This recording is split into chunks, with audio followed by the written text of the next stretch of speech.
হলিউডের অন্যতম জনপ্রিয় ফ্র্যাঞ্চাইজি জুরাসিক ওয়ার্ল্ড ১৯৯৩ সালে জুরাসিক পার্ক মুক্তির মধ্য দিয়ে এর যাত্রা শুরু।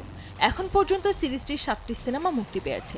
প্রতিটি সিজনই দর্শক মহলে কম বেশি আলোড়ন তুলেছে। তবে জুরাসিক ওয়ার্ল্ড সিরিজের নতুন কিস্তি জুরাসিক ওয়ার্ল্ড রিবার্থ রীতিমতো ঝড় তুলেছে।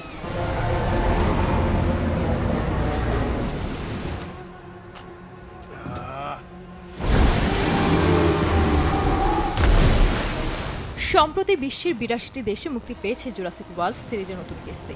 মুক্তির পর থেকে দারুণ সাড়া ফেলেছে সিনেমাটি। বলা চলে বক্স অফিসে ডাইনোসরের রাজত্ব আবারও শুরু হয়েছে। মুক্তির প্রথম সপ্তাহান্তেই সিনেমাটি বিশ্বব্যাপী আয় করেছে $১৭১ মিলিয়ন বেশি।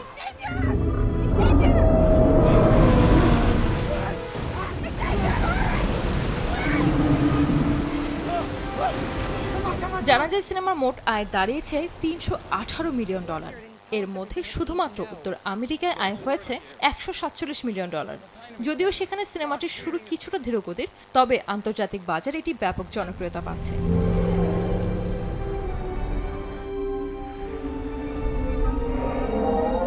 সবচেয়ে বেশি আয় হয়েছে চীন থেকে, সেখানে $৪১ মিলিয়ন আয় করেছে সিনেমাটি।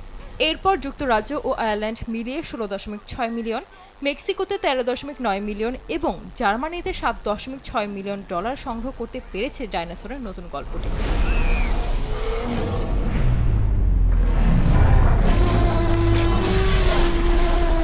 জুরাসিক ওয়ার্ল্ড রিবার্থে নতুনভাবে হাজির হয়েছেন স্কারলেট জোহানসন, জোনাথন বেইলি এবং মাহেরশালা আলী।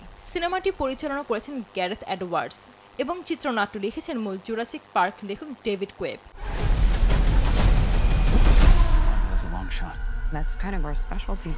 জুরাসিক ওয়ার্ল্ডের সর্বশেষ সিকুয়েল জুরাসিক ওয়ার্ল্ড ডোমিনিয়ন, যেখানে শেষ হয়েছিল তার ৫ বছর পরের গল্প দেখা যায় নতুন সিনেমায়।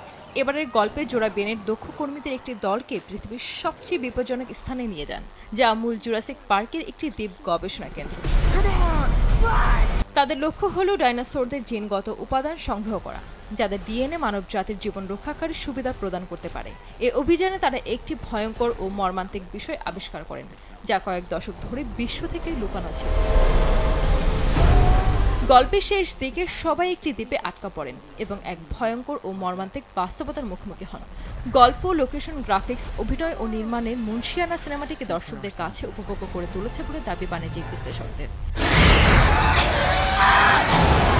সঞ্জিদ আক্তার, দেশ টিভি।